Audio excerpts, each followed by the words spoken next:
بسم اللہ الرحمن الرحیم الحمد للہ رب العالمین والصلاة والسلام علی اشرف الانبیاء وسادۃ الاتقیاء وسید المرسلین خاتم النبیین محمد وعلی آلہ واہل بیتہ وصحبہ اجمعین اما بعد فقد قال رسول اللہ صلی اللہ علیہ وسلم الایمان ان تؤمن باللہ وملائکتہ وکتبہ ورسلہ والیوم الآخر والقدر خیرہ وشرہ من اللہ تعالی صدق اللہ العظیم وصدق رسولہ النبی الکریم۔ نبی کریم صلی اللہ تعالی علیہ وسلم کے حیات طیبہ کے آخری دنوں میں اللہ تعالیٰ نے حضرت جبرائیل علیہ السلام کو آپ کی خدمت میں بھیجا۔ جبرائیل علیہ السلام نبوت کے پہلے دن سے لے کر اخیر تک برابر آتے رہے، لیکن ان کے اکثر آنے کا مقصد اللہ تعالیٰ کے کلام کی قسط پہنچانا ہوتا تھا۔ وحی لے کر آتے تھے اور اللہ تعالیٰ شانہ کا کلام جو اللہ اس وقت اتارنا چاہتا ان کے ذریعے سے بھیجتا تھا۔ سارا قرآن جو ہمارے درمیان موجود ہے من عن پورا کا پورا حضرت جبرائیل علیہ السلام کے توسط سے ہی نازل ہوا ہے، اور وہی حضور اکرم صلی اللہ علیہ وسلم کے قلب مبارک پر القاء کرتے، نازل کرتے، پہنچاتے تھے۔ لیکن اس کے علاوہ بھی اللہ تعالیٰ ان کو حضور اکرم صلی اللہ علیہ وسلم کی خدمت میں بھیجتا تھا، اور دوسرے مواقع پر دوسرے مسائل کے ساتھ بھی وہ حاضر ہوئے ہیں۔ ایک مرتبہ اسی طریقے سے اللہ رب العزت نے ان کو ایک اجنبی انسان کی شکل میں روانہ فرمایا۔ حالت بھی ان کی مسافرانہ تھی، لیکن جس انسان کی شکل اختیار کیے ہوئے تھے وہ انسان صحابہ کرام کے لیے جانا پہچانا اور مقامی نہیں تھا۔ وحی لے کر تو وہ اکثر مدینہ منورہ کے ایک نہایت حسین و خوبصورت نوجوان حضرت دحیہ کلبی رضی اللہ تعالی عنہ کی شباہت میں آتے تھے، ان کی شکل دھار کے آتے تھے، کیونکہ وہ فرشتہ تھے، وہ کسی بھی شکل میں آ سکتے تھے۔ لیکن اس وقت حضور علیہ السلام کی خدمت میں آئے تو کوئی اجنبی انسان کی شکل میں آئی۔ لا نعرفہ منا احد، راوی کہتے ہیں کہ ہم وہاں رہنے والے کوئی نہیں پہچانتے تھے، کون صاحب ہیں کوئی نہیں جانتا، ایک نیا آدمی باہر سے کہیں سے آیا ہوگا۔ لیکن اگر کوئی آدمی اس زمانے میں ان علاقوں میں ریگستانوں میں کہیں تھوڑی دور سے بھی سفر کر کے آتا تو اس کی حالت خستہ ہو جاتی تھی۔ اس کے بال بکھرے ہوئے ہوتے تھے، اس کے کپڑے گرد آلود ہوتے تھے، اس کی حیت کو دیکھ کر ہی سمجھ میں آ جاتا تھا کہ کہیں مسافرت سے کہیں جا کے آ رہا ہے یہ آدمی، یا کہیں باہر سے آیا ہے، کیونکہ اس زمانے کے سفر اور اس علاقے کا سفر ایسا ہی تھا جو گرد و غبار میں آدمی اٹ جاتا تھا۔ تو ان کے کپڑے بھی میلے ہونے چاہیے تھے، ان کے بال بھی بکھرے ہونے چاہیے تھے، دیکھنے میں لگتا کہ کہیں باہر سے کوئی آدمی آیا ہے تو تعجب نہ ہوتا۔ لیکن تعجب اس پر ہوا کہ نہ تو کوئی مدینے والے جانتے تھے ان کو، مقامی آدمی نہیں تھا، نہ تو مسافرت کی شکل نظر آ رہی تھی، اس لیے کہ ایسا محسوس ہو رہا تھا کہ ایک دم فریش ہو کر آئے ہوئے ہیں۔ بال نہایت سیاہ اور کالے تھے، جیسے نہا لینے کے بعد، غسل کر لینے کے بعد صاف ستھرے بال ہوتے ہیں، کپڑے نہایت اجلے اور صاف ستھرے تھے، جیسے کوئی ابھی ابھی گھر سے کپڑے پہن کر نکلا ہو۔ شدید بیاض الثوب و شدید سواد الشعر، ایک دم کالے بال اور ایک دم اجلے کپڑے۔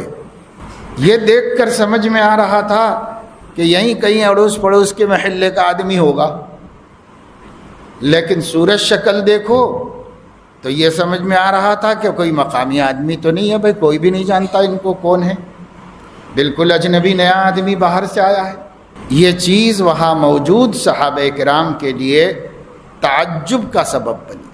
وہ غور سے دیکھتے رہے، آدمی بالکل نیا ہے، باہر سے آیا ہے، اور اس حال میں آیا ہے کہ یہیں کہیں تیار ہو کر گھر سے تیار ہو کے آ رہا ہے۔ ایسا ایک تعجب کی بات یہ ہو گئی۔ دوسری تعجب کی بات یہ ہو گئی کہ یہ موصوف آ کے بیٹھے تو سب سے قریب میں جا کے بیٹھ گئے۔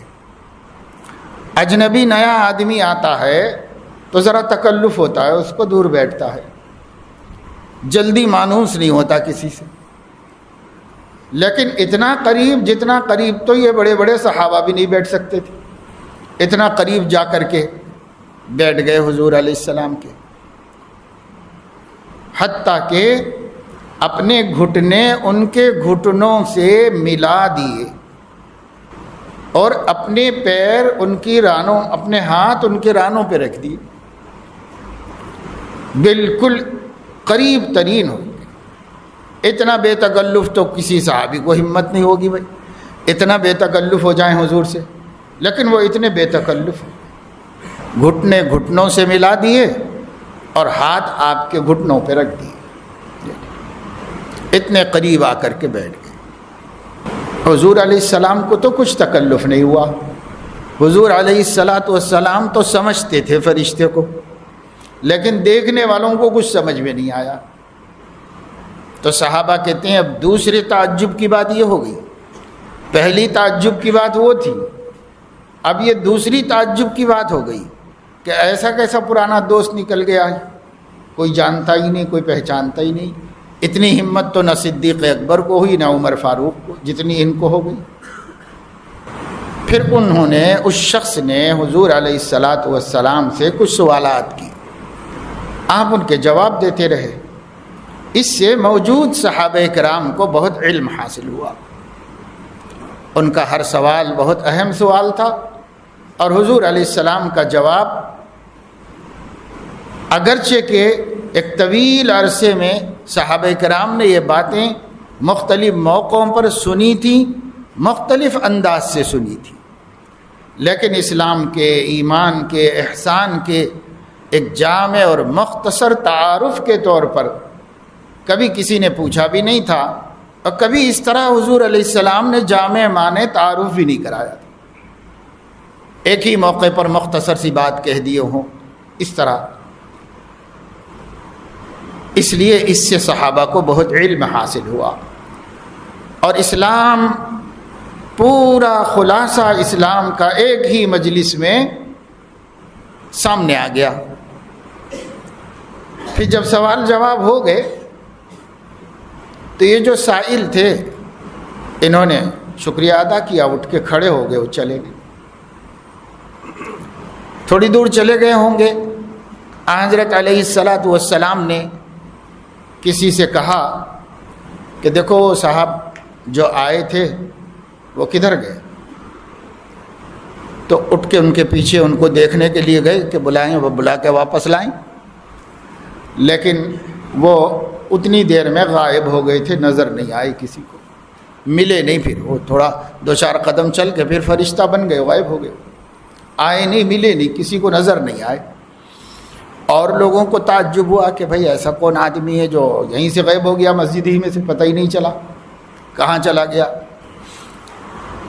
بعد میں حضور علیہ السلام نے کسی موقع پر سیدنا عمر فاروق رضی اللہ تعالی عنہ سے پوچھا، آپ جانتے ہو وہ صاحب جو آ کر کچھ باتیں پوچھ گئے تھے کون صاحب تھے؟ انہوں نے کہا ہم تو نہیں جانتے، ہم تو بہت حیرت ہی میں ہیں، جب سے دیکھا ہے جب سے حیرت میں ہیں۔ کون صاحب تھے؟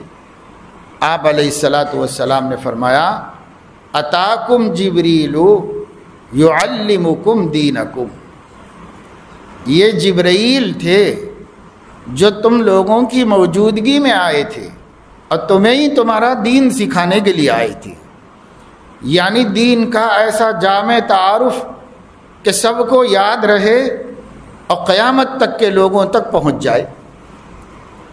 ایسا ایک ہی موقع پر ایک ہی مجلس میں کسی نے اس طرح سوال کیا نہیں تھا، پوچھا نہیں تھا۔ اللہ نے فرشتے کو تعلیم دے کر بھیجا، تم جاؤ میرے نبی کے پاس اور صحابہ کی موجودگی میں مسلمانوں کے سامنے سوال کرو، اور ان سوالات سے وہ جو جوابات دیں گے میرے علم سے اور میرے دیے ہوئے دین سے، وہ ایک جامع تعارف ان کے سامنے آ جائے گا جو سب کو کام آئے گا، ہمیشہ کام آئے گا، ہر علاقے میں کام آئے گا۔ اب اگر کوئی کسی سے پوچھے کہ ایمان کیا ہے تو بس یہ جواب ہے جو حضور علیہ السلام نے بتا دیا۔ کوئی پوچھے کہ اسلام کیا ہے تو وہ جواب ہے جو حضور علیہ الصلاۃ والسلام نے بتا دیا۔ کوئی پوچھے احسان کیا چیز ہے تو حضور علیہ السلام نے جو بتا دیا وہی اس کی حقیقت ہے۔ مختصر سا تعارف، مختصر سا جواب۔ اور پھر کوئی پوچھے کہ قیامت کب قائم ہوگی تو اس کا جواب وہی ہے جو اس حدیث میں حضور علیہ السلام نے بتایا، اس موقع پر جو آپ نے جواب دیا۔ پہلا جواب تو یہ دیا کہ جو تم مجھ سے پوچھ رہے ہو، جتنا تم جانتے ہو اس سے زیادہ میں نہیں جانتا۔ صحابہ کو اس پر بھی بڑا تعجب ہوا تھا، یعنی مل مسئول عنہا بأعلم من السائل، جو شخص پوچھا جا رہا ہے پوچھنے والے سے زیادہ نہیں جانتا، یعنی اس کا مطلب یہ ہے نہ تم جانتے ہو نہ میں جانتا ہوں، کیونکہ حضور کو تو معلوم تھا کہ یہ فرشتہ ہے، جبرائیل ہے، تو اتنی وحی لے کے آئے ہیں، اتنی مرتبہ آئے ہیں، کبھی آیا ہے اللہ کی طرف سے ایسا پیغام؟ جب نہیں آیا ہے تو نہ تم جانتے ہو نہ میں جانتا ہوں کہ قیامت کب آئے گی۔ اسی لیے انہوں نے دوسرا سوال، آخری سوال جو 5واں سوال بن گیا، انہوں نے یہ پوچھا کہ اچھا نشانیاں بتا دیجیے۔ ٹھیک ہے نہیں معلوم قیامت کب آئے گی، وہ تو ٹھیک، علم تو اللہ کو ہے، کسی کو بھی نہیں، اللہ ہی جانتا ہے، اللہ کے علاوہ کوئی نہیں جانتا۔ بس ہمیں اتنا کہا گیا ہے ان الساعۃ آتیۃ لا ریب فیہا، قیامت آنے والی ہے، اس میں کوئی شک نہیں، یہ تو سب کو معلوم ہے، قرآن میں بھی نازل کر دیا گیا۔ لیکن قیامت کس دن قائم ہوگی، سال کون سا ہے، کب آنے والی ہے، تو اس کا متعین وقت نہ نبی کو معلوم نہ فرشتوں کو معلوم، کسی کو بھی نہیں معلوم۔ تو نشانیاں بتا دیجئے، تو آپ نے نشانیاں بتائی۔ تو جبرائیل علیہ الصلاۃ والسلام نے اس دن آ کر حضور علیہ السلام سے جو باتیں پوچھیں وہ یہ تھی، ایمان کیا ہے، اسلام کیا ہے، احسان کیا ہے، قیامت کب آئے گی، وقت نہیں معلوم تو نشانیاں کیا ہیں، اور تمام باتوں کا جواب حضور علیہ الصلاۃ والسلام نے اسی وقت ان کو ساتھ ساتھ میں دے دیا۔ اس سے حضرات صحابہ کرام رضوان اللہ علیہم اجمعین کے سامنے ایک ہی منظر میں پورا دین اسلام کا خلاصہ آ گیا، تعارف آ گیا۔ اب اس کی تفصیل ہے تو وہ تو 23 سال میں حضور علیہ السلام نے بیان کی، اس کے لیے تو قرآن کے 30 پارے نازل ہوئے، اس کے لیے تو حضور علیہ السلام کو قرآن کے اتنا اور علم الگ سے بھی دیا گیا، وہ سارا علم ملا کر کے حضرت صلی اللہ تعالی علیہ وسلم اس کی تفصیل بیان کی۔ جو کچھ 23 سال میں دین اسلام کے بارے میں بتایا، خواہ وہ عقیدے ہوں، خواہ وہ عبادتیں ہوں، اور شرعی احکام ہوں، حلال و حرام کے احکام ہوں، جو کچھ بھی حضور علیہ السلام نے بیان فرمایا، ان سب کے خلاصے کے طور پر اس مذہب کا تعارف کیا ہے، دین اسلام کا ٹائٹل کیا ہے، جس کو دیکھ کے ہم پہچانیں کہ اس کو اسلام کہتے ہیں. اس کے لیے جو ضروری سوالات تھے بس یہی ضروری سوالات تھے. تو ایمان کے بارے میں جب پوچھا گیا تو حضرت علیہ الصلاۃ والسلام نے فرمایا ان تؤمن باللہ وملائکتہ وکتبہ ورسلہ والیوم الآخر والقدر خیرہ وشرہ من اللہ تعالی. ان چیزوں کو ایمان فرمایا. اب ہر مسلمان کو مجموعی طور پر ان باتوں پر تو ایمان لانا ہے. تمام احادیث کو سامنے رکھ کر ایک کلمہ بنایا گیا. وہ اسی حدیث کی بنیاد پہ ہے. یہ جو حضور علیہ السلام نے حضرت جبرائیل کو جواب دیا، محدثین کی اصطلاح میں اس کا نام حدیث جبرائیل ہے. بعض حدیثیں بعض ناموں سے مشہور ہیں. یہ حدیث جبرائیل کے نام سے مشہور ہے. بخاری میں ہے، مسلم میں ہے اور تمام حدیث کی کتابوں میں. وہ جو کلمہ بنایا گیا جو پہلے زمانے میں ہر عورت کو، ہر مرد کو، ہر بچے کو، ہر بچی کو یاد کرا دیا جاتا تھا. بچپن میں جب بچے بولنے لگتے تھے، ابھی بھی کچھ مائیں دینی مزاج کی ہیں، اپنے بچوں کو ایمانیات شروع ہی میں بتا دیتی. بچے زبان زد ہو جاتا، زبان سے بچے وہ باتیں بولنے لگتے، اور اس زمانے میں بتانا موت تک باقی رہنے کے لیے کافی ہو جاتا ہے. مگر عام طور سے 99% گھرانوں میں نہیں بتایا جاتا. وہ کلمہ جو ماضی قریب تک بھی ہر مسلمان کو یاد تھا، آمنت باللہ وملائکتہ وکتبہ ورسلہ والیوم الآخر والقدر خیرہ وشرہ من اللہ تعالی والبعث بعد الموت. یہ کل ملا کے 7 باتیں ہیں. یہ 7 باتیں ہیں. اس کو ایمان مفصل کہا جاتا ہے، کیونکہ اس سے بھی پہلے ایک اجمالی ایمان یاد کرایا جاتا ہے. یا کوئی شخص کفر سے ایمان میں آنا چاہے تو اس کے لیے دیر نہ کی جائے. علماء فرماتے اگر کسی آدمی نے خواہش ظاہر کی کہ بھائی میں مسلمان بن جانا چاہتا ہوں، تو جس مسلمان کے سامنے بھی ظاہر کی، وہ چاہے عالم ہو، جاہل ہو، فاسق فاجر کیوں نہ ہو، اس کو چاہیے کہ بلا تاخیر کلمہ پڑھائے. اس کو اچھی بات ہے میں مولانا کے پاس لے کے جاتا ہوں، اچھی بات ہے میں آپ کو پیش امام صاحب سے ملاتا ہوں، اس کی اجازت نہیں ہے. بلا تاخیر کلمہ پڑھائے، اس لیے کہ موت کا کوئی بھروسہ نہیں. اگر وہ اس کی تھوڑی دیر کے بعد مر جائے تو آپ سبب بنیں گے اس کے کفر پر مرنے کے. اس لیے کوئی بھی آدمی اپنا اندیا، خواہش، اپنے دل کی بات ظاہر کر دے، کسی کے بھی سامنے کرے، وہ ہرگز یہ نہ دیکھے کہ میں کتنا اچھا مسلمان ہوں. جیسا بھی ہوگا بھائی مسلمان تو ہے، اس کو بھی مسلمان بنا لے. سب بات کی باتیں، اس کے بعد لے جاؤ، اس کے بعد ملاقات کراؤ، اس کے بعد علماء سے اور اس کو دین سکھانے کا سب بعد میں ہے.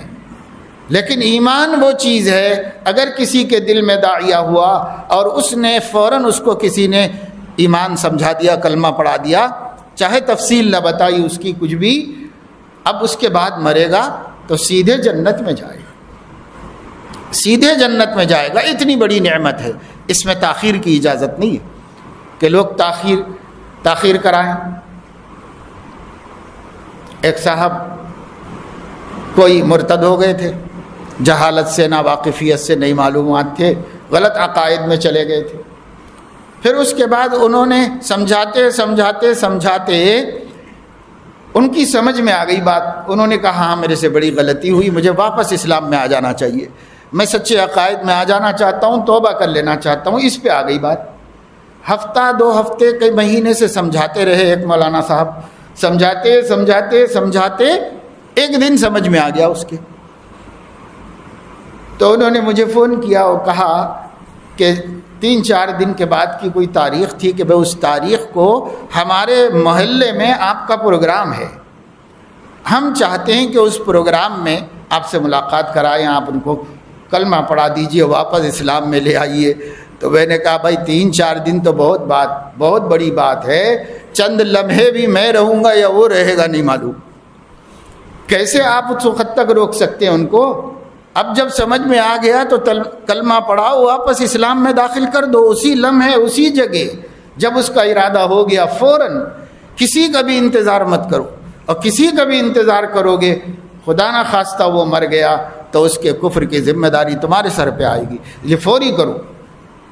ہاں ملاقات کرا دو، جب آئیں گے ملاقات ہو جائے گی، دعا ہو جائے گی، الگ بات ہے، لیکن ایمان میں دیر کی کوئی گنجائش نہیں۔ چنانچہ خیر ان لوگوں نے اسی وقت وہاں بیٹھ کر کے کلمہ پڑھا کے صحیح بات بتا دی۔ تو میں یہ بتا رہا تھا کہ دیکھیے ایمان ایسی چیز ہے۔ حضرت علیہ السلام ایک سفر میں تھے تو صحابہ ہمیشہ ساتھ میں نہیں رہتے تھے، تھوڑے فاصلے سے رہتے تھے۔ بخاری شریف میں موجود ہے، بلکہ ایک باب بھی قائم کیا امام بخاری رحمۃ اللہ علیہ نے کہ مسلمانوں کو اپنے امیر سے علیحدہ فاصلے پر رہنا چاہیے۔ ایسا کرنا درست ہے یا نہیں درست ہے؟ تھوڑا سا فاصلے پہ صحابہ، کبھی اللہ کے نبی پیچھے ہو جاتے تھے، کبھی آگے، سب صحابہ ساتھ میں نہیں چلتے تھے۔ چنانچہ اس موقع پر بھی آپ آگے تھے، صحابہ پیچھے سے آ رہے تھے، تھوڑا فاصلہ بس، زیادہ نہیں، صحراؤں میں تھوڑے فاصلے سے۔ تو آپ کو پہلے رستے میں ایک اور آدمی مل گیا جو وہ بھی سواری پر سوار اسی راستے سے جا رہا تھا۔ اس آدمی نے حضور علیہ السلام کو دیکھا کہ وہ پیچھے سے آ گئے برابر میں، تو اب دونوں مل کے چل رہے تھے۔ تو اس نے پوچھا کہ آپ کا کیا نام ہے؟ تو آپ نے اپنا نام بتایا۔ پوچھا کہاں سے آ رہے ہو؟ تو حضور علیہ السلام نے فرمایا مدینے سے آ رہا ہوں۔ اس نے پوچھا کہ مدینے میں ایک صاحب اپنے کو اللہ کا نبی کہتے ہیں، کیا آپ ان کو جانتے ہیں؟ تو حضور علیہ السلام نے فرمایا میں ہی کہتا ہوں کہ میں اللہ کا نبی ہوں، یہ میرا ہی دعویٰ ہے، میں ہی کہتا ہوں۔ تو اس نے کہا اچھا آپ ہی کہتے ہیں، تو کیا کہتے ہیں آپ، کس چیز کی طرف بلاتے ہیں لوگوں کو؟ آپ نے یہ ایمان کی 3-4 باتیں بتائی۔ اللہ کے ایک ہونے کی شہادت دینا، میرے نبی ہونے کی شہادت دینا، نماز پڑھنا، زکوٰۃ ادا کرنا۔ اس وقت تک یہی چند ضروری باتیں تھیں، حضور علیہ السلام نے یہی باتیں بتا دی، میں اس کی دعوت دیتا ہوں۔ اس نے پوچھا کہ اس دعوت کو قبول کرنے کے لیے کیا کرنا پڑتا ہے؟ تو آپ نے فرمایا اقرار کرنا پڑتا ہے کہ یہ جو باتیں ہم بولتے ہیں یہ صحیح ہے، اس کا اقرار کرنا پڑتا ہے۔ تو اس نے کہا قد اقررت بذالک، میں یہ سب باتوں کا اقرار کرتا ہوں، کیونکہ آپ اتنے اچھے آدمی ہیں، اتنی اچھی باتیں بولتے ہیں، تو ماننا نہ ماننے کی کیا وجہ ہے؟ میں اقرار کرتا ہوں کہ آپ نے جو کچھ کہا اس کے لیے میں اقرار کرتا ہوں۔ یہ بھی نہیں پوچھا کہ کیا کوئی کلمہ ہے اس کے ادا کرنے کے لیے، یہ بھی نہیں پوچھا۔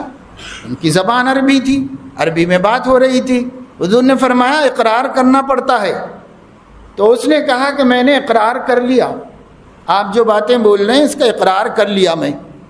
ابھی اتنی بات ہوئی تھی کہ ان کے اس شخص کے گھوڑے کو ٹھوکر لگی، تو وہ گھوڑے نے اس کو نیچے گرا دیا، اور ایسا گرا بیچارہ کہ اس کی روح فوت ہو گئی، روح نکل گئی اس کی۔ تو حضرت علیہ السلام نے اپنی سواری روک لی، پیچھے سے صحابہ آ رہے تھے، اپنی چادر ہوا میں لہرا کر ان کو رکنے کے لیے کہا۔ ان لوگوں نے بھی پھر اپنے دوڑاتے ہوئے گھوڑے روکے، ذرا پیچھے سے روکنا پڑتا ہے، تو انہوں نے اپنا قافلہ روکا، اور جب قریب میں آ گئے تو دیکھا کہ ایک گھوڑا گرا ہوا ہے، ایک شخص مرا ہوا ہے، حضرت علیہ السلام رکے ہوئے ہیں۔ لیکن آپ نے کیا فرمایا صحابہ سے کہ بھائی ذرا اتر جاؤ، رک جاؤ یہاں پر، اپنے بھائی مسلمان کی تجہیز و تکفین کر دو۔ تو اب بھائی مسلمان ہوا ہے، پوری زندگی میں نبی کے سنائی ہوئی باتیں زبان سے دہرائی بھی نہیں، صرف سن کر اقرار کر، بس آپ جو کہتے ہیں میں مانتا ہوں، ختم، مانتا ہوں، مسلمان ہو گیا، مسلمان ہو گیا اور جنت میں چلا گیا۔ تو کسی شخص کو مسلمان ہونے میں تاخیر نہیں ہونی چاہیے. جب بھی ارادہ اچھا اللہ دل میں ڈال دے تو وہ اللہ تعالیٰ کی طرف سے تائید ہے، مدد ہے، توفیق ہے. اس توفیق کا ہمیں علم ہو جائے، اب وہ دل میں رکھ کے دیر کرے وہ جانے، لیکن جب ہمیں علم ہو جائے تو ہم تاخیر نہ کریں. اب مختصر سا کلمہ اس کو پڑھا کر قانونی اور ضابطے کا مسلمان اس کو بنا لیں. اس کے لیے ایمان مجمل ہے، مختصر ایمان بہت کافی. بس اس کی وجہ سے وہ دروازے کے باہر تھا، دروازے کے اندر آ گیا. یہ کفر تھا اور وہ ایمان تھا. کفر کے دروازے کسے ایمان کے دروازے میں داخل ہو گیا، کفر میں اب نہیں رہا، اس کی سرحد بدل گئی، وہ ایمان میں آ گیا. کیسے آ گیا؟ آمنت باللہ کما ہوا باسمائہ وصفاتہ وقبلت جمیع احکامہ. میں اللہ پر ایمان لاتا ہوں جیسے بھی ہیں اللہ پاک ہیں، بس ان پر ایمان لاتا ہوں. وہ جیسے جو ان کی شان ہے اس شان سے میں ان کے اوپر ایمان لے آیا، اور اس نے جو احکام بھیجے ہیں سب احکام میں نے قبول کر لیے. کیا احکام ہے؟ کچھ بھی نہ معلوم، نماز بھی نہ معلوم ہو، روزہ بھی نہ معلوم ہو، کیا احکام ہے کچھ نہیں معلوم. بس یوں کہہ دے کہ اس نے جتنے احکام بندوں کے لیے بھیجے میں نے سب قبول کر لیے. یہ ہے بہت بریف مختصر ایمان. اتنا سا اللہ پر ایمان لایا، اللہ کی شان جیسی بھی ہے اور اس کے سب حکم مجھے قبول ہیں. آ گیا، اب باہر تھا اندر آ گیا اسلام میں. اس لمحے بھی مر جائے گا تو اللہ اس کو جنت میں بھیج دیں گے، کیونکہ اس نے اپنے آپ کو کفر کی سرحد سے نکال کر ایمان کی سرحد میں داخل کر دیا. اللہ کے لیے اتنا بھی کافی ہے مغفرت کے واسطے، اللہ اس کی مغفرت کریں گے. اس لیے اس میں تاخیر نہیں. تو پہلے زمانے میں یہ مختصر والا اور وہ مفصل والا، ایک کا نام، ایک کلمے کا نام ایمان مجمل، مختصر سا ایمان جو پہلے درجے کا ہے، فوراً اسی گھڑی اس کو یہ کہلوا لینا چاہیے. اور دوسرا اس کے بعد والے درجے کا ہے کہ میں اللہ پر، اس کے فرشتوں پر، اس کی کتابوں پر، اس کے رسولوں پر، قیامت کے دن پر، تقدیر پر اور مرنے کے بعد اٹھائے جانے پر ایمان لاتا ہوں. یہ ایمان مفصل ہے. یہ دو تو ہر مومن کو یاد رہنے چاہیے.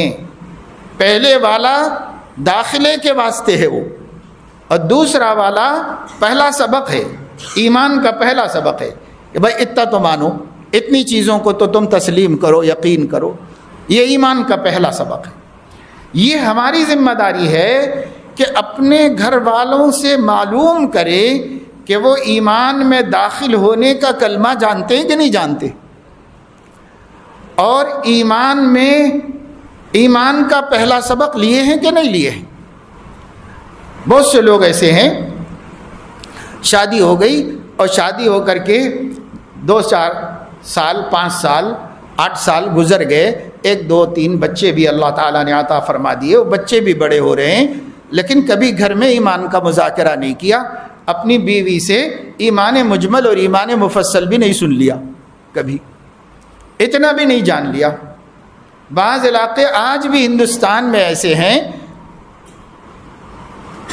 جہاں رواج یہ پڑا ہوا ہے کہ جب دولہا ایجاب و قبول کے لیے، نکاح پڑھنے کے لیے مسجد میں آتا ہے یا جہاں پر بھی اس کا نکاح ہو رہا ہے تو قاضی صاحب اس کو پہلے کلمہ پڑھاتے ہیں، کلمہ پڑھا کے پھر اس کا خطبہ پڑھاتے ہیں.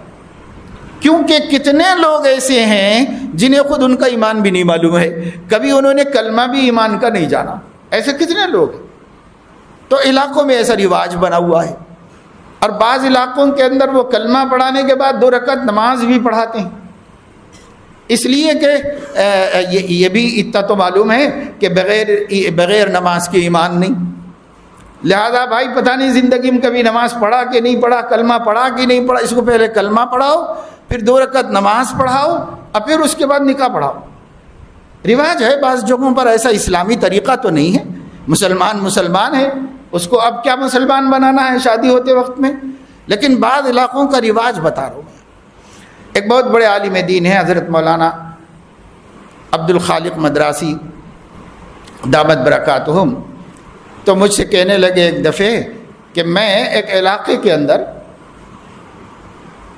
نکاح پڑھانے گیا، کسی نے جاننے والوں نے خواہش ظاہر کی کہ ہمارے برادری میں نکاح ہے، آپ نکاح پڑھا دیجئے۔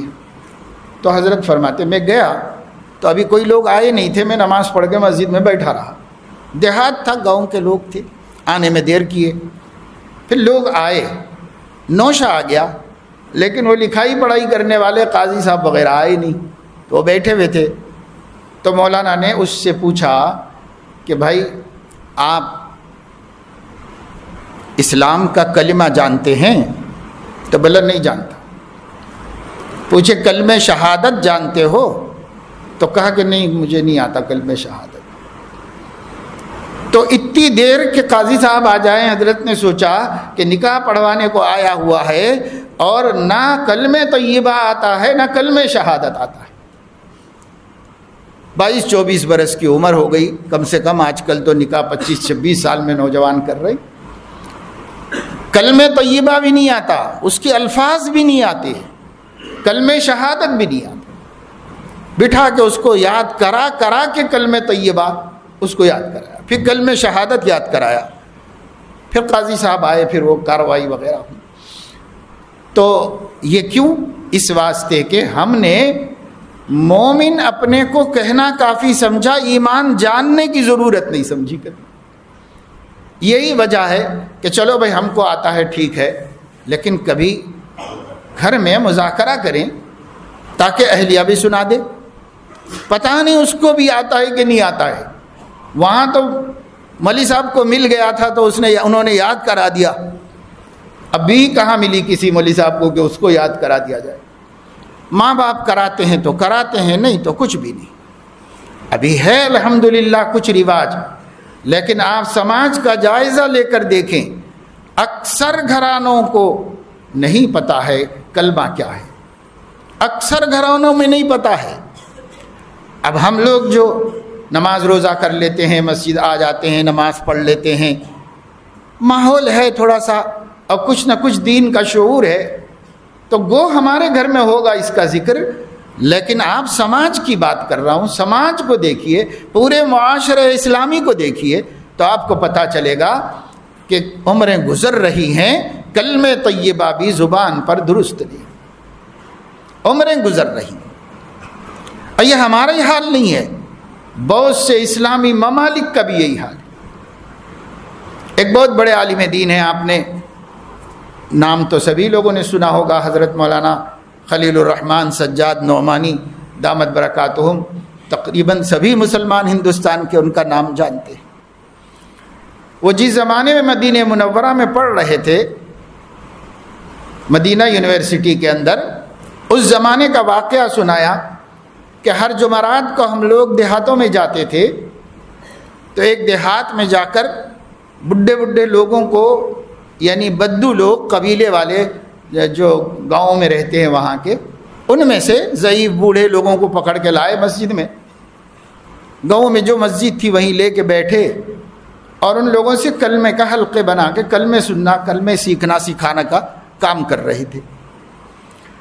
تو ایک بڑے میاں تھے، 70 برس سے زائد عمر کے تھے، ان کو کلمہ طیبہ سکھانے میں باوجود عرب ہونے کے اور بدو ہونے کے بڑی مشکل سے کلمہ طیبہ ان کی زبان پہ چڑھا۔ پھر کلمہ شہادت یاد کرایا گیا ان کو، پھر انہوں نے کلمہ شہادت یاد کر لیا، پھر اس کے بعد وہ رونے لگے، اب بہت روئے۔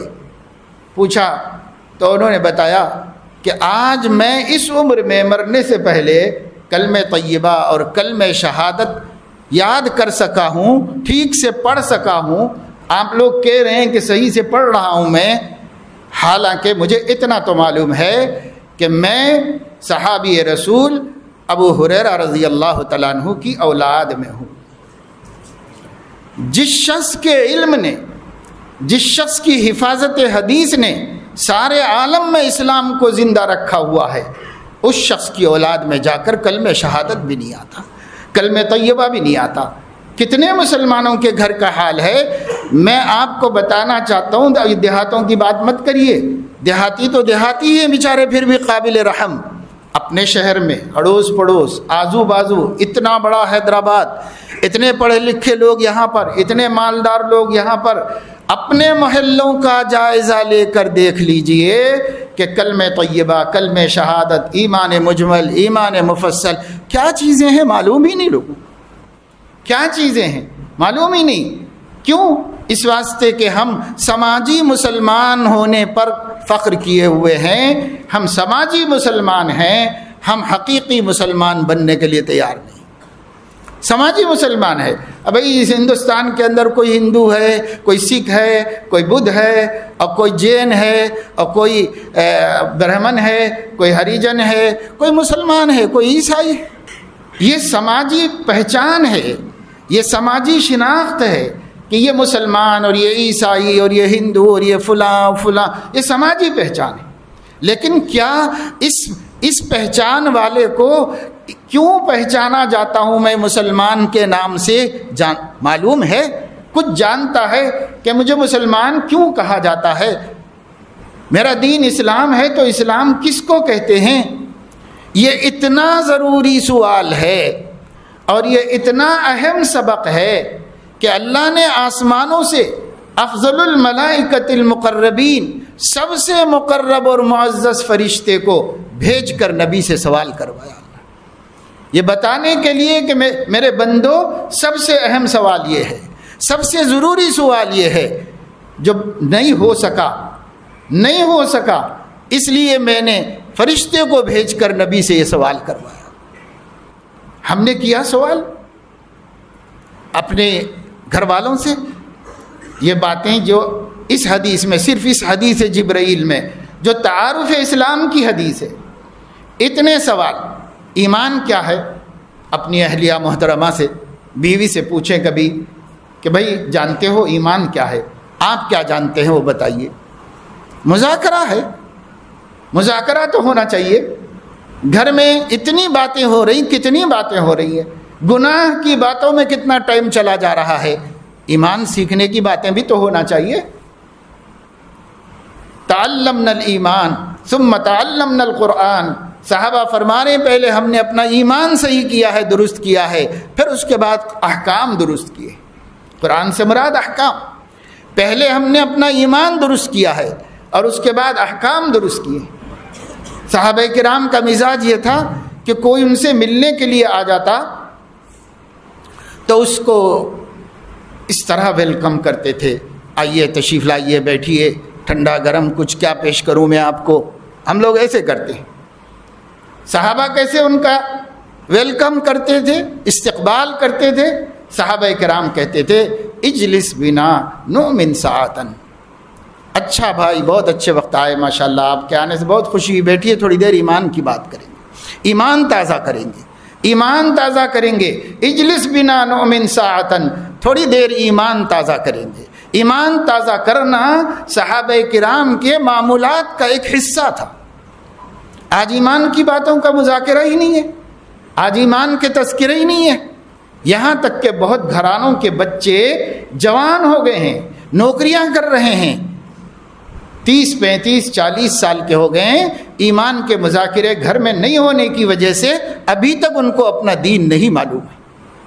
ہم مسلمان ہیں، عید بقرعید کر رہے ہیں، مسلمان ہیں، مسلمانوں کے سماجی رسومات ادا کر رہے ہیں، لیکن حقیقت ایمان کیا ہے انہیں نہیں پتا. حالانکہ اتنا اہم سبق ہے کہ اللہ نے فرشتے کو بھیج کر صحابہ کو سبق دلایا ہے. اتنا اہم سوال ہے. یہ سوال گھر میں کیوں نہیں ہو رہا؟ ہم اپنے بچوں سے، اپنے بیٹے سے، اپنی بیٹی سے پوچھتے ہیں کبھی بیٹی ایمان کیا ہے، بیٹی اسلام کیا ہے. کبھی ہم سوال کرتے ہیں؟ اللہ یہ سوال کرنے فرشتے کو بھیجا ہے کہ جاؤ میرے نبی سے پوچھو جا کے ایمان کیا ہے، اسلام کیا ہے، احسان کیا ہے، قیامت کب آئے گی، قیامت کی نشانیاں کیا ہیں. یہ سب ایک دوسرے سے ریلیٹڈ ہیں، جوڑے ہوئے ہیں یہ سب. اسی لیے سوال ایک ساتھ کیے گئے، کیونکہ جس شخص کو قیامت کا ڈر نہیں ہے اس کو مذہب کی کوئی پرواہ نہیں. جس شخص کو مرنے کے بعد اٹھنے کا احساس نہیں ہے، جس شخص کا ایمان آخرت پر نہیں ہے وہ شخص دنیا میں کبھی سچا پکا مسلمان بن کے رہ ہی نہیں سکتا. وہی مومن بن کر رہے گا جس کو آخرت پر ایمان ہے, مرنے کے بعد اٹھائے جانے پر ایمان ہے. نہیں معلوم تو کبھی اس کو کبھی آخرت کی فکر نہیں ہوگی اس کو. جیسے آج ہمارے سماج کی اکثریت کا حال ہے. میرے عزیزو دوستو, نوجوانوں, بزرگوں, اللہ نے جنہیں اولاد دی ہے, جو شادی شدہ ہیں, جن کو اللہ تعالیٰ نے زندگی کا ساتھی اور ساجی دیا ہے, سب سنو اور غور سے سنو کہ اگر ہم گھروں میں ایمان کے مذاکرے نہیں کریں گے تو ایمان سوکھے درخت کی طرح ہو جائے گا, اس کا کوئی نفع نہیں ہوگا, اس کا کوئی فائدہ نہیں. حضرت علیہ الصلاۃ والسلام نے فرمایا امر بالمعروف نہی عن المنکر کرتے رہو, ورنہ سماج میں اتنی برائیاں آ جائیں گی, اللہ ناراض ہو جائے گا, اور پھر اس کے بعد تمہارے نیک لوگ دعائیں مانگیں گے تو قبول بھی نہیں کی جائے.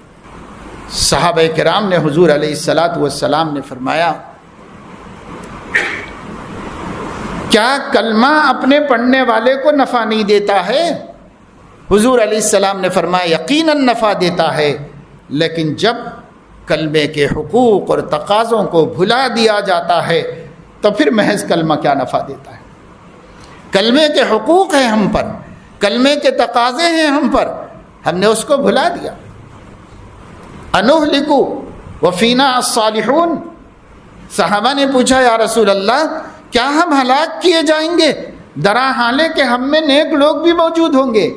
حضور علیہ الصلاۃ والسلام نے فرمایا ہاں, ہزاروں لاکھوں نیک موجود ہوں تب بھی ہلاک ہو جاؤ گے اگر تم نے اللہ کے دین کی استخفاف کیا, یعنی اس کی توہین کی, اللہ کے دین کی بے عزتی کی تم نے. اگر ایسا کیا اور کلمے کا استخفاف کیا, یعنی اس کے حقوق کی کوئی پرواہ نہیں کی, تو کچھ لوگوں کے نیک ہونے کے باوجود اور ایمان والے موجود ہونے کے باوجود حضور نے فرمایا ہو سکتا ہے کہ آپ ہلاک ہو جاؤ, ہلاک ہو سکتے ہو. تو آج ہم اپنے کو مسلمان کہہ کے جو مطمئن ہو کے بیٹھے ہیں میرے دوستو, کافی نہیں. مذاکرہ کیجیے. یہ دور تو ایسا ہے کہ کثرت سے مذاکرے کی ضرورت ہے, اس واسطے کہ جب مخالف ماحول ہوتا ہے تو اس کا مقابلہ کرنے کے لیے اس جیسی کوشش کرنی پڑتی ہے. جیسے کہا جاتا ہے العلاج بالضد, کسی چیز کا علاج کرنا ہے تو بالکل اس کی الٹی چیز سے اس کا علاج. سردی ہو گئی تو گرم چیز کھلا کے اس کا علاج کیا جاتا ہے, الٹی چیز سے علاج کیا جاتا ہے. کفر و شرک پر تول رہے ہیں ہر سینے میں گھسنے کے واسطے. اب اس کا علاج کیا ہے؟ توحید اور ایمان کا مذاکرہ اس سے بھی زیادہ کرو جتنا کفر و شرک کا مذاکرہ ہو رہا ہے, اس سے بھی زیادہ توحید کا اور ایمان کا مذاکرہ. یہ اس کا مقابلہ ہے, لیکن ہم لوگ مقابلہ نہیں کر رہے. کبھی کبھی خیال آیا تو بولتے ہیں کہ بھئی حالات بہت خراب ہو رہے ہیں. خراب ہو رہے ہیں تو کیا ہم کوئی جو ہے لولے لنگڑے لوگ ہیں؟ ہماری کوئی صلاحیت نہیں, ہمارے اندر کوئی استعداد اور طاقت نہیں. اگر آگ لگ رہی ہو اور گھر میں کسی کے ہاتھ پیر ٹوٹے ہوئے ہوں تو وہ وہاں بیٹھ کے رو رہا ہو, چلا رہا ہو, تو سمجھ میں آ سکتا ہے کہ بیچارہ بھاگ کے باہر نہیں نکل سکتا, اپنے کو بچا نہیں سکتا. لیکن ایک آدمی کے ہاتھ پیر سب سلامت ہیں اور وہاں بیٹھ کے چیخ رہا چلا رہا ہے, اندھا بھی نہیں ہے, نظر بھی آ رہا ہے, سنائی بھی دے رہا ہے, جوان ہے, صحت مند ہے, اب پھر بھی بیٹھ کے کہہ رہا کہ لوگوں بچاؤ, آگ لگ رہی ہے, بچاؤ بچاؤ. تو کہیں گے کہ بے وقوف تو خود بچ, تیرے اندر طاقت نہیں ہے بچنے کی, تو خود بچ سکتا ہے, کیوں نہیں بچنا چاہ رہا؟ نہیں بچنا چاہ رہا ہے تو اسی میں جل کر راکھ ہو جائے گا, تو ہلاک ہو جائے گا. ہاں, معذور آدمی اگر کہے تو اس کی کوئی بھی ہم رحم کھائے گا, ہمدردی کرے گا, جائے گا, مدد کرے گا. اسی طرح میرے دوستو ہم کوئی بانجھ امت نہیں ہیں, ہم کوئی صلاحیتوں سے خالی نہیں ہیں. اس وقت کائنات میں جتنی قومیں ہیں, ان قوموں کے نوجوانوں کی صلاحیتوں کو مسلم نوجوانوں کی صلاحیتوں سے تقابل کر کے دیکھیں تو اس امت کے نوجوانوں کی صلاحیتیں دنیا کی ہر قوم کی صلاحیتوں سے بڑھ کر ہیں, بہتر. لیکن ہم استعمال کرنا نہیں جانتے، ہم اس سے فائدہ اٹھانا نہیں جانتے. ہماری طبیعتوں میں سستی، کاہلی آ گئی ہے. ہم لوگ اپنے کو منوانا نہیں چاہتے کہ اپنے کو منواؤ، اپنے کو بتلاؤ. اللہ نے اتنا کچھ ہمارے اندر صلاحیت رکھی ہے. آج ہماری صلاحیت والے نوجوان آئی ٹی کی دنیا میں پورے امریکہ کینیڈا پر چھائے ہوئے ہیں مسلمان نوجوان، اور بڑی بڑی صلاحیتوں سے وہاں کی کارخانوں کو، فرم کو، فیکٹریوں کو، وہاں کی حکومتوں کو، وہاں کی دفاع کو فائدہ پہنچا رہے ہیں. جب اتنی صلاحیتیں آپ کے اندر ہیں تو پھر اپنے ایمان کی، دین کی صلاحیت کیوں نہیں ہے؟ اپنا ایمان بچانے کی صلاحیت کیوں نہیں ہے؟ اپنے دین پر مضبوطی سے جمنے کی صلاحیت کیوں نہیں ہے؟ میرے دوستو، ہمیں اپنے بارے میں احساس کمتری کا دھوکہ ہو گیا. ہم سمجھ بیٹھے ہم لوگ دنیا کی ایک بچھڑی قوم ہیں. ہم سمجھ بیٹھے کہ ہم لوگ ہندوستان کی ایک نظر انداز کر دی گئی قوم ہیں. کوئی نظر انداز کر دے، ساری دنیا کر دے ہم کو، لیکن ہم خود کیا اپنے اندر طاقت نہیں رکھتے کہ ہم منوائیں سب کو کہ تم چاہے مانو نہ مانو، تمہارے ضمیروں کو ماننا پڑے گا کہ ہم ایک زندہ قوم ہیں، ہم ایک کامل نبی کی امت ہیں، ہم ایک زندہ قوم ہیں. ہم منوا سکتے ہیں، پر جب لہو و لعب کا شوق ہو جائے، فضولیات کا شوق ہو جائے، جب قوم کے نوجوان گیموں کے اندر پہنچ جائیں، جب قوم کے بڑے بزرگ لوگ فضولیات میں، غیبتوں میں، اخبارات کے دیکھنے میں، آپس کی بحثوں میں مبتلا ہو جائیں، جب قوم کی عورتیں خاندانی لڑائیوں اور جھگڑوں کے اندر پڑی ہوئی ہوں، جب قوم آپس کے انتشار کے اندر پڑی ہوئی ہو، مسلکوں کے جھگڑوں کے اندر پڑی ہوئی ہو، جماعتی جھگڑوں کے اندر پڑی ہوئی ہو، تو یہ قوم زندہ ہونے کے باوجود کل میت ہے، مردوں کی طرح پڑی ہوئی ہے. یہ اپنی صلاحیتیں کب دکھائے گی، کہاں دکھائے گی؟ سب کچھ اللہ نے آپ کے اندر رکھا ہے، لیکن ایک متحد ہو جانا ہے. ہم نہیں کہتے کہ سب لوگ ایک مسلک ہو جاؤ، نہ کبھی ہوئے نہ کبھی قیامت تک ہوں گے. ہم اس کی دعوت نہیں دے رہے. آپ اپنے علماء ہی کے سے پوچھ کر وہ جیسا بتائیں ویسے ہی چڑھیے. آپ جانے، اللہ جانے، لیکن مسلمان ہونے کے ناطے سب مسلمان ایک ہو جائیں. یہ حکومت جو اس وقت اقتدار کر رہی ہے، یہ صرف سیاسی پارٹی نہیں ہے. جو بی جے پی اس وقت ملک پر حکمرانی کر رہی ہے، اور بہت مضبوط حکمرانی کر رہی ہے، یہ صرف ایک سیاسی پارٹی نہیں ہے، بلکہ یہ ایک مذہبی پارٹی کا سیاسی پہلو ہے. اصلاً اس وقت میں اقتدار RSS کا ہے، اور یہ اس کا سامنے مکھڑا ہے جو سامنے رکھا گیا ہے. یہ اس کا ایک پہلو ہے. تقریباً 100 تنظیمیں ہیں سماجی، RSS کی 100 سے زائد تنظیمیں ہیں جو مختلف میدانوں میں کام کرتی ہیں. سب کا کام الگ الگ ہے. وہ یہ کام کرتے ہیں، یہ تعلیم کے میدان میں ہے، یہ اس کے میدان میں ہے، یہ اس کے میدان میں ہے. ہر میدان کے لیے الگ نام سے الگ جماعت بنی ہوئی ہے، اور وہ سب اسی کے ہاتھ پیر ہیں. اسی میں ایک سیاسی جماعت ہے، اور وہ بی جے پی ہے. یہ حکومت کر رہی ہے. تو یہ لوگ جو کچھ چاہتے ہیں اور جو کچھ کرنا چاہتے ہیں تو وہ کریں گے، وہ اپنا کام کریں گے. لیکن ہم مسلمانوں کو یہ سمجھنا کہ اگر یہ ہمیں حقوق نہیں دیں گے تو ہم حقوق سے محروم ہو جائیں گے، ایسا کچھ نہیں ہے. ہر آدمی اپنا حق اپنی صلاحیت سے وصول کرتا ہے، اپنا حق اپنی صلاحیت سے وصول کرتا ہے. یہ لوگ اقتدار پر آنے سے پہلے اوپنلی پوری دنیا کے سامنے میڈیا سے یہ کہہ چکے ہیں کہ ہم لوگوں نے طے کر لیا ہے کہ مسلمانوں کو آپس میں لڑاتے رہیں گے اور اپنا اقتدار مضبوط کرتے رہیں گے. یہ کوئی ڈھکی چھپی بات نہیں، یہ کھلے عام دیا گیا انٹرویو ہے. میں نے کئی دفعے آپ کو سنایا سبرامنیم سوامی نام کے بی جے پی کے ایک اہم قدیم شخص کا انٹرویو جو اس نے ٹی وی کو دیا. پوچھنے والے نے پوچھا بھی کہ آپ بول رہے ہیں پوری دنیا سن رہی ہے، تو کہا ہاں، ساری دنیا کو سنانے کے لیے ہی بول رہا. ہم مسلمانوں کو منتشر کر کے اور ہندوؤں کو متحد کر کے اپنا اقتدار مضبوط کریں گے. یہ ہم نے پالیسی بنائی ہے، یہ ہماری پالیسی ہے.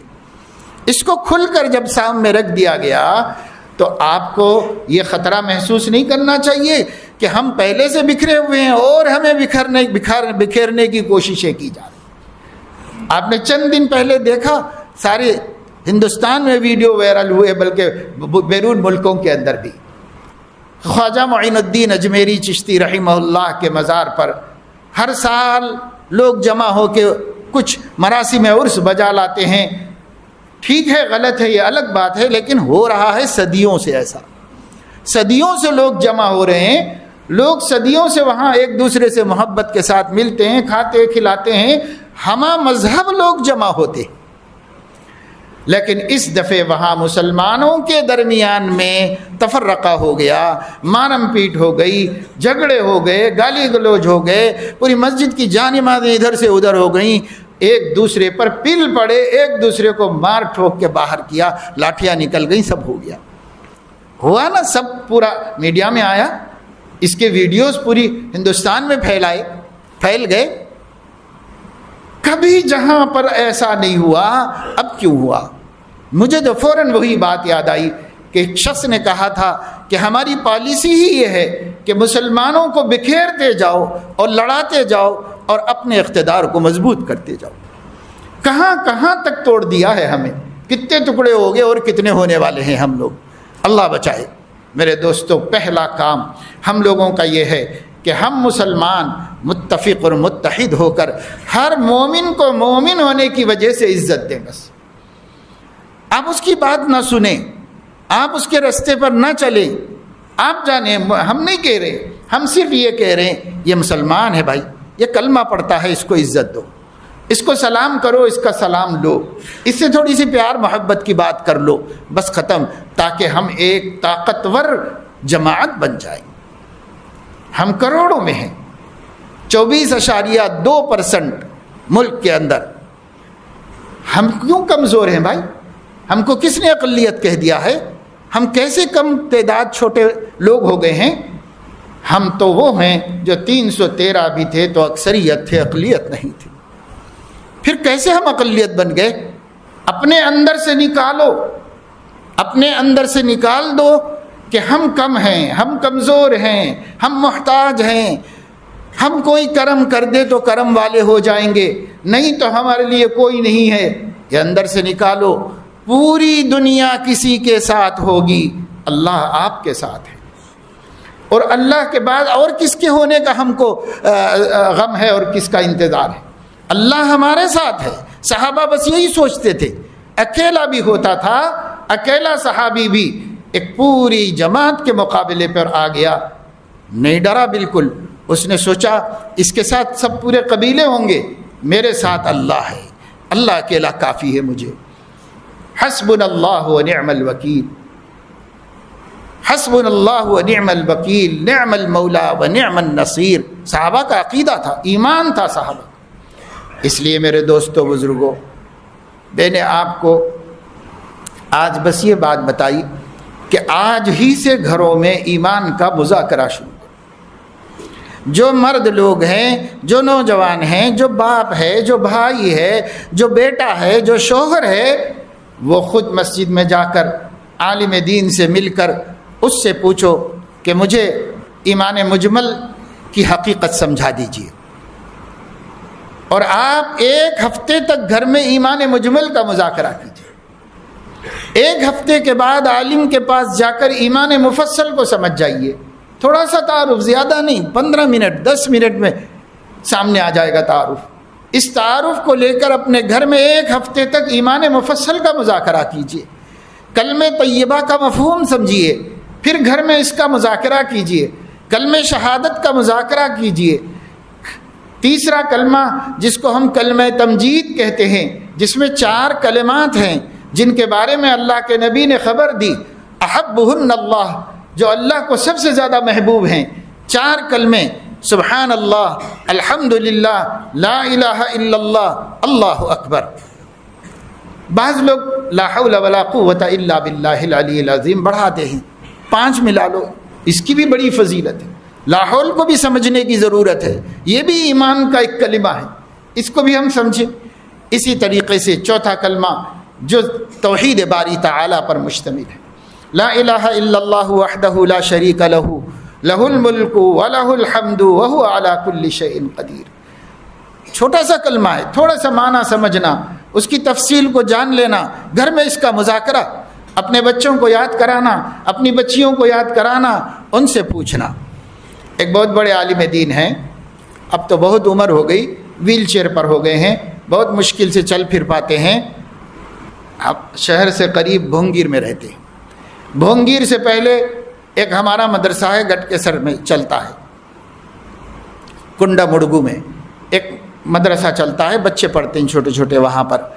تو حضرت جو ہیں اب بہت ضعیف ہو گئے ہیں، بہت بڑی عمر ہو گئی ہے، تو کبھی کبھی ویل چیئر پر بیٹھ کر کسی کے ساتھ گاڑی میں آتے ہیں اور آ کے مدرسے میں آ جاتے ہیں، بچے سب کھیل لیتے جمع کرتے ہیں، تو ان کو کلمہ پڑھاتے ہیں، کلمے کے معنی سمجھاتے ہیں، اور اس کے بعد بہت ضعیف ہیں، پریشان ہو جاتے ہیں، اتنی ہی دیر میں واپس چلے جاتے ہیں۔ ایک آدھ ہفتہ 10 دن کے بعد دوبارہ آتے ہیں، پھر دوبارہ آ کر بچوں سے پوچھتے ہیں میں گزشتہ دفعے کیا آپ لوگوں کو یاد کرایا تھا؟ حالانکہ بچے باقاعدہ مدرسے میں قرآن پڑھ رہے ہیں، حفظ کر رہے ہیں، ان کو دینیات پڑھائی جا رہی ہے، لیکن پھر بھی اس عمر میں، اس بڑھاپے میں، مرتے وقت میں بھی امت کو ایمان سکھانے کی اتنی فکر ہے۔ ہم سکھاتے ہیں اپنے بچوں کو ایمان، ہم سکھاتے ہیں اپنے گھر والوں کا ایمان، ایمان کا مذاکرہ، ایمان کی باتیں، کیا شان میں فرق آتا ہے بھائی؟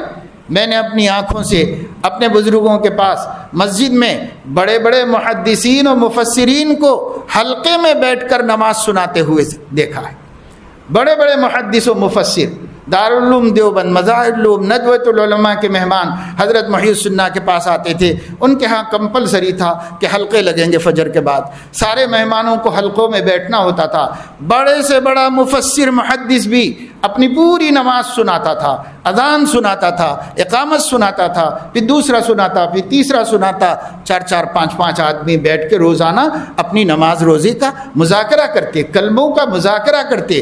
حالانکہ پورا سال بخاری پڑھا رہے ہیں، مسلم پڑھا رہے ہیں، قرآن کی تفسیر پڑھا رہے ہیں، لیکن سکھایا جاتا تھا ایمان وہ دولت ہے جس کی ضرورت سب کو ہے، کوئی بھی اس سے غافل نہ ہو۔